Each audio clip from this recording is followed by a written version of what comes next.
Movie की शुरुआत में हम देखते हैं कि एक बच्चा हैट पहने खड़ा है। इसकी हैट से कंफ्यूज मत होना, इस हैट के पीछे टॉप बिजनेसमैन छुपा हुआ है। इस ब्लैक बॉय का नाम बर्नार्ड है और ये जूते चमकाता है, लेकिन वो हर जगह बहुत ध्यान देता है। उसने अपना शू स्टॉल बैंक के बाहर लगा रखा है ताकि उसके सारे कस्टमर अमीर लोग हो। वो उन पैसों की परवाह नहीं करता जो उसको जूते चमकाने से मिलते हैं। वो जूते काफ़ी धीरे पॉलिश करता है ताकि उसको बैंक के सीक्रेट पता चल सके जिनकी वाइट लोग बात करते हैं। ऐसे वो लोग चले जाते हैं तो वो लड़का सब कुछ एक नोटबुक में लिख रहा होता है। उसे फाइनेंशियल नॉलेज चाहिए जो उन लोगों से सुनता है। छोटी उम्र में ही उसे पता चल जाता है कि उसका सपना एक बैंकर बनना है। 1940 टेक्सास की वो जगह जहाँ काले लोगों के साथ भेदभाव किया जाता है और उन पर काफ़ी अत्याचार होता है। बर्नार्ड के पापा काफ़ी उदासी से कहते हैं कि उसका सपना कभी पूरा नहीं हो सकता, लेकिन बर्नार्ड की आंखें सभी मुश्किलों के बाद भी एक कठोर संकल्प दिखाती है। 15 साल बाद बर्नार्ड बड़ा हो जाता है और अपनी वाइफ और बच्चों के साथ लॉस एंजलिस चला जाता है। यहाँ डिस्क्रिमिनेशन इतना ज़्यादा नहीं था जितना कि घर पर था, इसलिए बर्नार्ड ने अपना बिजनेस यहाँ पर शुरू करना चाहा। 3 लोगों की फैमिली एक ऊबड़ खाबड़ कमरे में रहती है जो उसके रिलेटिव का है। फिर भी बर्नार्ड अपनी वाइफ को प्रॉमिस करता है कि वो यहाँ से जल्दी निकल जाएंगे। बर्नार्ड ने अपना काम एक रियल एस्टेट एजेंसी से शुरू किया और वो सारी जगह बेचने के लिए घर ढूंढता है। अपनी काफ़ी अच्छी ऑब्जर्वेशन के बाद उसको पता चलता है कि ब्लैक कम्युनिटी यहाँ बहुत ज़्यादा है जबकि वाइट कम्युनिटी के खाली घर है। काले लोगों को काफ़ी ज़्यादा फाइनेंशियल स्ट्रेंथ की ज़रूरत है, लेकिन यहाँ उनकी कोई मार्केट नहीं है। रियल एस्टेट स्पेकुलेशन और रेंटिंग के लिए ये एक बेहद ही बढ़िया अपॉर्चुनिटी है।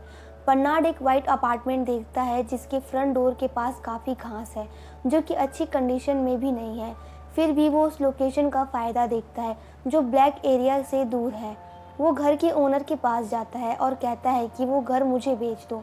बर्नार्ड कहता है कि अभी मैं $10,000 दूंगा और सारे कमरे रेंट पर चढ़ाने के बाद बाकी के $5,000 दे दूंगा। ओनर को उसका आइडिया अच्छा लगता है, लेकिन ओनर कहता है कि वो कोई रिस्की बिजनेस नहीं करना चाहता। बर्नार्ड कहता है कि मैं समझ सकता हूँ। बर्नार्ड की नज़र फिर उसके कैलेंडर पर जाती है जो उसको लोकल बैंक मैनेजर ने दिया है। फिर बर्नार्ड के दिमाग में एक आइडिया आता है। वो ओनर को गुड बाय कहता है और सीधे बैंक चला जाता है। यहाँ उसको उस मैनेजर का पता लग जाता है जिसने कैलेंडर भेजा था। मैनेजर की सेक्रेटरी जो काले लोगों से भेदभाव करती है, वो बर्नार्ड को मैनेजर से मिलने के लिए मना कर देती है। बर्नार्ड काफ़ी घंटों से बैंक के दरवाजे पर खड़ा होकर मैनेजर का इंतज़ार करता है और जैसे ही मैनेजर आता है बर्नार्ड जल्दी से उसको रोक लेता है। बर्नार्ड कहता है कि मैं तुम्हारे एक वीआईपी कस्टमर को जानता हूँ। मैं जो बिज़नेस करता हूँ उससे उसको फ़ायदा होगा। मुझे लगता है कि तुम मेरे लिए लोन अप्रूव कर दोगे। लेकिन बैंक मैनेजर बिना कुछ सोचे समझे उसे मना कर देता है। उसी रात बर्नार्ड को ओनर की कॉल आती है। ओनर उसको कहता है कि क्या तुमने लोन लेने के लिए मेरा नाम इस्तेमाल किया। बर्नार्ड के पास अब माफ़ी मांगने के अलावा और कोई ऑप्शन नहीं होता। वो ओनर उसको ब्लेम नहीं करता, लेकिन ओनर को पूरा विश्वास है कि बर्नार्ड अपने लक्ष्य को पाने के लिए कभी पीछे नहीं हटेगा। ओनर डिसाइड करता है कि वो उसको लोन दिला देगा। बर्नार्ड को उसकी ज़िंदगी का पहला लोन मिलता है और वो प्रॉपर्टी खरीद लेता है। ये एक 2020 की मूवी है जो हमें एक ट्रू एंटरप्रेन्योर की स्टोरी बताती है। 1950 में यूनाइटेड स्टेट में एक ब्लैक मैन जो डिस्क्रिमिनेशन से जूझ रहा था, वो काफ़ी मेहनत करता है और अपना बिजनेस एम्पायर खड़ा करता है। बर्नार्ड काफ़ी साहसी और सूझबूझ वाला इंसान था। हम सबको उससे बहुत कुछ सीखने को मिलेगा। एक बूढ़ी औरत शॉपिंग से अभी घर आती है, काले आदमी को दरवाजे पर देखती है। वो औरत तीखी आवाज़ में बर्नार्ड से पूछती है, तुम क्या कर रहे हो। बर्नार्ड बड़े प्यार से जवाब देता है कि वो घर को रेनोवेट कर रहा है। बूढ़ी औरत उसको गुस्से से देखती है और कहती है कि तुम जैसे वर्कर्स को ध्यान रखना चाहिए। बर्नार्ड कहता है कि ये मेरी बिल्डिंग है और मैं इस बिल्डिंग का बहुत ही अच्छी तरीके से ख्याल रखूँगा। बिना कुछ कहे वो औरत गुस्से में अंदर चली जाती है और उसके बाद पुलिस आ जाती है। पुलिस बर्नार्ड को कहती है कि उसको बूढ़ी औरत ने बुलाया है और तुम इस बिल्डिंग के ओनर होने का दावा कर रहे हो। बर्नार्ड रियल एस्टेट सर्टिफिकेट की कॉपी पुलिस को दिखाता है। पुलिस को रियलाइज़ होता है कि ये प्रॉपर्टी बर्नार्ड की ही है, इसलिए वो चली जाती है। उस रात बर्नार्ड वापस अपने अपार्टमेंट में आता है। वैसे ही बूढ़ी औरत उसको वहाँ से जाने के लिए कहती है क्योंकि ये कोई टाइम नहीं है रेनोवेशन का। बर्नार्ड उसको बहुत प्यार से जवाब देता है कि वो कोई रेनोवेशन वर्कर नहीं है, वो इस घर का ओनर है। बूढ़ी औरत हक्की बक्की रह जाती है और कुछ दिनों के बाद वो गुस्से में घर छोड़कर चली जाती है, क्योंकि वो काले लोगों के साथ रहना पसंद नहीं करती। जैसे ही वो औरत घर छोड़ती है, बर्नार्ड अपना घर एक ब्लैक लेडी को रेंट पर दे देता है। ब्लैक लोगों के लिए मार्केट काफ़ी बड़ी हो जाती है, जैसा उसने सोचा था, और जल्द ही सारी बिल्डिंग भर जाती है। बर्नार्ड उसके ओनर को बाकी के पैसे लौटा देता है। ओनर उसकी काफ़ी तारीफ़ करता है और उसको अपने साथ बिजनेस करने का ऑफ़र देता है। बर्नार्ड एक घर पसंद करता है और उसकी इनकम कैलकुलेट करता है। पुराना ओनर ट्रांजैक्शन की बातचीत करके कॉन्ट्रैक्ट को साइन कर देता है और वाइट लोगों को नहीं पता होता कि वो ब्लैक लोगों के साथ बिजनेस कर रहा है और रेवेन्यू को डिवाइड करेगा। बर्नार्ड इसके लिए मान जाता है और उन दोनों के बीच समझौता काफ़ी अच्छे से चल रहा होता है। वो दोनों काफ़ी जल्दी बहुत ही ज़्यादा पैसे कमाने लगते हैं। बर्नार्ड अपार्टमेंट से मैंशन में शिफ्ट हो जाता है और अपनी फैमिली को खुशहाल ज़िंदगी दे देता है। दिमाग से फाइनेंशियली सोचना, ज़्यादा प्रॉफिट कमाना, ये उसके लिए अल्टीमेट गोल नहीं है। हालांकि ज़िंदगी कभी भी एक जैसी नहीं चलती, मुश्किलें कभी भी आ सकती है। पहला ओनर और बर्नार्ड का पार्टनर काफ़ी बूढ़ा हो चुका है और कुछ सालों बाद अचानक से उसकी डेथ हो जाती है। उसकी इक्विटी उसकी वाइफ को मिलती है। उसकी वाइफ ब्लैक लोगों से काफ़ी भेदभाव करती है और बर्नार्ड के साथ कोऑपरेट नहीं करती। वो बर्नार्ड से नफ़रत की वजह से उसके सारे शेयर्स काफ़ी सस्ते में ख़रीदना चाहती है। अगर बर्नार्ड मना कर देता है तो वो उसके ऊपर मुकदमा चला देगी, और उस ज़माने में यहाँ वाइट और ब्लैक लोगों में भेदभाव किया जाता है। बर्नार्ड को ये गलत बिहेवियर पसंद नहीं आता, इसलिए वो कोर्ट जाने का डिसाइड करता है। लेकिन अब उसे कोई ऐसा शख्स चाहिए जो उसके पुराने ओनर के साथ उसके रिलेशनशिप को टेस्टिफाई कर सके। वो बैंक के मैनेजर के पास जाता है, लेकिन वो पहले से ही उसके ओनर की वाइफ के फेवर में होता है और बर्नार्ड को इग्नोर करता है। बहुत ही ज़्यादा निराश होने के बाद बर्नार्ड बैंक में खड़े होकर चारों तरफ देखता है और साफ़ सुथरे बैंक में भेदभाव चारों ओर दिखाई दे रहा होता है। सिर्फ उसकी स्किन के कलर की वजह से उसका हमेशा तिरस्कार किया जाता है। जब भी वो बैंक में जाता है ऐसा ही होता है। ये सब सोचते हुए बर्नार्ड के माइंड में एक आइडिया आता है। वो देखता है कि बिल्डिंग में 4 बैंक है और चारों के दरवाजे काले लोगों के लिए बंद हैं। बर्नार्ड के माइंड में एक जीनियस आइडिया आता है कि अगर वो इस बिल्डिंग को ही खरीद ले तो देखते हैं कि उसके साथ भेदभाव कौन कर सकता है। इसलिए Bernard Los Angeles black real estate developer Joy को ढूंढता है और उसको अपना प्लान बताता है। पहले उसको लगता है कि बर्नार्ड का दिमाग ख़राब हो गया है, क्योंकि बिल्डिंग का प्राइस काफ़ी ज़्यादा होता है और कोई भी ब्लैक आदमी लॉस एंजलिस में इस बिल्डिंग को नहीं खरीद सकता। लेकिन बर्नार्ड से थोड़ी देर बात करने के बाद जॉय को लगता है कि बर्नार्ड कोई इमेजिनरी मैन नहीं है, बल्कि एक सूझबूझ वाला इंसान है। वो इस बिल्डिंग को इसलिए ख़रीदना चाहता है क्योंकि उस बिल्डिंग के सभी बैंक उसके लिए काम करेंगे। वो उसको लोन देने के लिए मना नहीं कर सकते। वो अपने रियल एस्टेट का ट्रेंड भी उसको बताता है ताकि उसको रियल एस्टेट का काम सही ढंग से पता चल सके।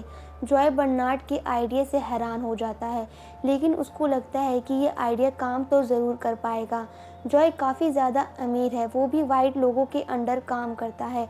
अगर वो वाइट लोगों के बैंक में जाएगा तो वो काफ़ी पैसा कमा सकता है। हालांकि वो अभी भी गोरे लोगों से लेन देन के बारे में सीधे बात नहीं कर सकते, इसलिए उनको एक गोरा आदमी चाहिए था जो उनका एजेंट बनकर काम कर सके। बर्नार्ड के पास इसके लिए भी एक आइडिया है। मैट, जो उसके साथ रेनोवेशन में मदद कर रहा था, वो बहुत ईमानदार इंसान है और बहुत ही एम्बिशियस भी। इसलिए जॉय और बर्नार्ड मैट को गोल्फ खेलना, high class manners, mathematics, thinking और रियल एस्टेट के बारे में समझाते हैं। मैट बहुत जल्दी सब कुछ सीख जाता है और वाइट लोगों की तरह गोल्फ खेलता है। एक दिन गोल्फ क्लब में मैट वाइट बिल्डिंग के ओनर से मिलता है और ये सब जॉय ने प्लान किया होता है। उनकी बातचीत काफ़ी अच्छी चल रही होती है। मैट को बिल्डिंग खरीदने का मौका मिल जाता है, लेकिन मैट को ये नहीं पता कि आगे की बातचीत कैसे करनी है। बर्नार्ड मैट को आगे की तैयारी करने में हेल्प करता है। वो सबसे पहले बिल्डिंग की लाइट्स काउंट करता है। इसको कैलकुलेट करने के बाद वैकेंसी डेट देखता है और बिल्डिंग की एनुअल रेवेन्यू कैलकुलेट करता है। बिल्डिंग के एस्टिमेट वैल्यू का पता करता है। बर्नार्ड इन सबको कैलकुलेट करके कुछ नंबर्स निकालता है जो मैट को मीटिंग से पहले याद रखने होंगे और मैट हमेशा उनसे एक कदम आगे चल रहा होता है और उनको एग्ज़िट नंबर ही बता रहा होता है। ये देखकर बॉस काफ़ी हैरान हो जाते हैं।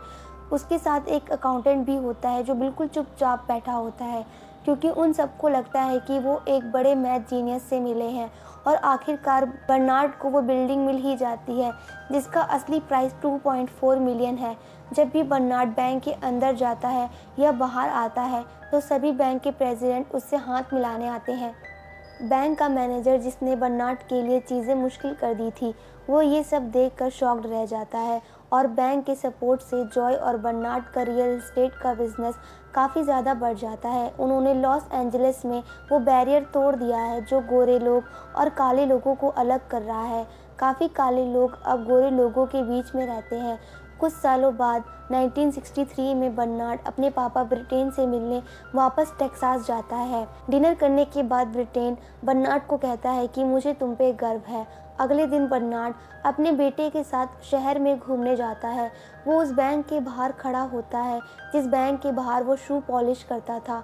उस समय टेक्सास में काफ़ी जातिवाद था।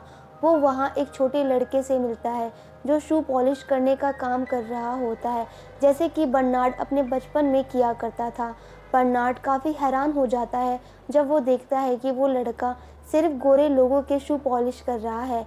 इस घटना की वजह से बर्नार्ड को लगता है कि उसको अपने लोगों के लिए कुछ करना होगा। बर्नार्ड ये सोचता है कि वो लोगों का स्टेटस सोसाइटी में चेंज करेगा और उनको अच्छे घर देगा। अगले दिन बर्नार्ड जॉय से मिलता है और कहता है कि उसको टेक्सास की मेनलैंड बैंक खरीदना चाहिए। जॉय को लगता है कि बर्नार्ड का दिमाग हिल गया है जो ये सब सोच रहा है, क्योंकि टेक्सास में काफ़ी ज़्यादा जातिवाद माना जाता है।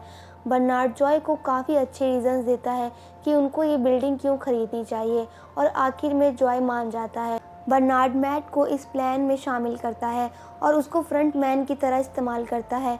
वो लोग बैंक के ओनर रॉबर्ट फ्लोरेंस सीनियर और जूनियर से डील करने के लिए मिलते हैं। फ्लोरेंस जूनियर को कुछ गलत होने का एहसास होता है, जबकि फ्लोरेंस सीनियर मैट को बैंक बेच देता है। बर्नार्ड के पास जैसे ही मेनलैंड बैंक आता है, वो अफ्रीकन अमेरिकन की लोन्स में हेल्प करता है और बर्नार्ड का गोल यही है कि वो अपने लोगों को हेल्प करे, उनको अच्छे घर दे और उनको पैसे कमाने का मौका मिल सके। सब कुछ अच्छा चल रहा होता है, लेकिन एक दिन फ्लोरेंस जूनियर लोन्स की जांच करना शुरू कर देता है और फ्लोरेंस जूनियर मैट का पीछा करता है। मैट जॉय और बर्नार्ड से मिलता है। फ्लोरेंस उनके सामने आकर उनसे लोन्स के बारे में पूछता है जो उसने पास किए थे और उसको यूएस ट्रेजरी डिपार्टमेंट के लेटर के साथ धमकी देता है। वो कहता है कि वो महीने के अंदर बैंक की छानबीन करने आएगा। ये कहकर वो चला जाता है। फिर वो लोग अपने अगले कदम के बारे में सोचते हैं। इस बीच मैट एक सजेशन देता है। मैट कहता है कि हम एक और बैंक खरीद सकते हैं और सारे लोन्स प्रॉब्लम को उधर ट्रांसफ़र कर देते हैं। फिर वो लोग मार्वल मोरे बैंक को खरीदने की बात करते हैं। बर्नार्ड कहता है कि दिक्कत यह है कि बैंक की देखरेख कौन करेगा। इस पर मैट कहता है कि अगर उसको अनुमति दो तो वो बैंक को चला सकता है। बर्नार्ड को यह आइडिया उतना अच्छा नहीं लगता, लेकिन फिर भी वो मान जाता है और इसके साथ ही वो अपनी वाइफ यूज को उस पर नज़र रखने के लिए कहता है। मैट अलग तरीके से बैंक चलाता है। अगले दिन मैट लॉयर से मिलता है और लोन्स पर साइन करने लग जाता है। थोड़े दिनों बाद मैट को फ्लोरेंस जूनियर की कॉल आती है। वो उसे बताता है कि उनका एक क्लाइंट बैंक के सारे पैसे निकालने वाला है ताकि बैंक की हालत ख़राब हो जाए। फेडलिन बैंक का एग्जामिनर एडलिन मैट की हेल्प करने आता है। बर्नार्ड चौकीदार के कपड़े पहन लेता है ताकि वो मीटिंग में उनके पास रह सके, लेकिन इससे कुछ बदलता नहीं। एग्जामिनर ने उसमें काफ़ी गंभीर गलतियां निकाली होती है। बर्नार्ड को यकीन नहीं हो पाता कि ऐसे बेतुके लॉज भी पास किए गए हैं। उन्हें ये पता चलता है कि फ्लोरेंस जूनियर ये सब कर रहा है। जब मैट बैंक की तरफ भाग रहा होता है तो वो प्रोटोकॉल्स भूल जाता है और उसने उस लॉयर की हेल्प की थी जिसे फ्लोरेंस जूनियर ने भेजा था। इस वजह से फ्लोरेंस जूनियर को लोन्स की प्रॉब्लम के बारे में पता चलता है। थोड़ी देर बाद जॉय और बर्नार्ड मैट को कहते हैं कि सबसे समझदारी का काम ये है कि उनको मेनलैंड बैंक चले जाना चाहिए। मैट को बैंक छोड़ना ठीक नहीं लग रहा होता, इसलिए वो जॉय और बर्नार्ड को बिना बताए एक प्लान बनाता है। इस प्लान के बारे में जॉय को अगले दिन पता चल जाता है। जॉय और बर्नार्ड मेनलैंड बैंक की तरफ भागते हैं और वहां मैट से लोन्स के बारे में पूछते हैं। फ्लोरेंस ये सब देख रहा होता है। बर्नार्ड मैट से बुक मांगता है, लेकिन काफ़ी देर हो चुकी होती है और फेडरल बैंक का एग्जामिनर आता है और मेनलैंड बैंक का लाइसेंस रद्द कर देता है और FBI जॉय और बर्नार्ड को अरेस्ट कर लेती है। बर्नार्ड खुद को बचाने की कोशिश करता है। थोड़ी देर बाद बर्नार्ड और जॉय अपने लॉयर से मिलते हैं। उन्हें ये पता चलता है कि जातिवाद के कारण उनके केस को काफ़ी घसीटा जाएगा। इसी दौरान मैट खुद को बचाने के लिए अपने साथियों के खिलाफ गवाही देने के लिए सीनियर मैकलिन से बातचीत करता है। मैट अपने अगले कदम के बारे में सोचता है और एक फ़ोन कॉल करता है। मैट मैकलिन के सजेशन को फॉलो करता है और अपने साथियों के खिलाफ सुनवाई में झूठी गवाही देता है। थोड़े दिनों के बाद बर्नार्ड मैकलिन से मिलता है और उसके प्रपोजल के बारे में सुनता है। वो बर्नार्ड के सामने चॉइसेस रखता है कि उसके साथ एक सौदा कर ले और मैट की गवाही की पुष्टि कर ले। बर्नार्ड को जो बोलना है वो बोल दे और जेल चला जाए। आखिर में बर्नार्ड वही करता है जो उसके दिल में काफ़ी सालों से होता है। वो जातिवाद के बारे में बोलता है। सुनवाई के बाद जॉय और बर्नार्ड की सारी प्रॉपर्टी को नष्ट कर दिया जाता है और उनको फेडरल जेल में भेज दिया जाता है। फ्लोरेंस जूनियर मेनलैंड बैंक को काफ़ी कम कीमत में खरीद लेता है। इसी दौरान मैट पर भी कोई चार्जेस नहीं लगाए जाते। कुछ सालों बाद जॉय और बर्नार्ड जेल से बाहर आ जाते हैं और जूइस को उन दोनों को देखकर काफ़ी ज़्यादा अजीब लग रहा होता है, क्योंकि जॉय और बर्नार्ड अपना सब कुछ खो देने के बाद भी खुश थे। उनका कहना था कि उन्होंने कुछ भी नहीं खोया क्योंकि बरमास में उनके पास अपनी प्रॉपर्टी है। जूइस को इस बात पर यकीन नहीं होता और बर्नार्ड से पूछती है ये सब कैसे हुआ। ये सामने आता है कि जिस इंसान को मैट ने उस रात कॉल की थी गवाही देने से पहले, वो बर्नार्ड था। मैट फिर बर्नार्ड को सरेंडर की डील के बारे में बताता है और माफ़ी मांगता है। इसके बदले में बर्नार्ड उसे एक फेवर मांगता है और बरमास में 2 प्रॉपर्टी खरीदने को कहता है। और हम देखते हैं कि जॉय और बर्नार्ड की जो रेसिडेंशियल प्रॉपर्टी थी वो हाउसिंग फेडरेशन के लिए यूज़ की गई थी। उनके पास अभी भी 2 मैंशन है। जब बात भेदभाव की आती है तो बर्नार्ड अपने अधिकारों के लिए खड़ा हो जाता है। फिर भी उसने अपने इमोशन को अपने एम में बदला और अपनी सूझबूझ से अपने कदम पर चलता गया। इसी की वजह से उसे सबसे ज़्यादा फ़ायदेमंद बिजनेस को काफ़ी थोड़े पैसों से शुरू किया और 2-3 स्टेप के बाद ही उसने इतने ज़्यादा पैसे कमा लिए थे। और दोस्तों, इसी के साथ ये मूवी यहाँ एंड हो जाती है। अगर आपको ये मूवी अच्छी लगी हो तो नीचे कमेंट करके ज़रूर बताइए और वीडियो को लाइक और चैनल को सब्सक्राइब ज़रूर करें। Thanks for watching.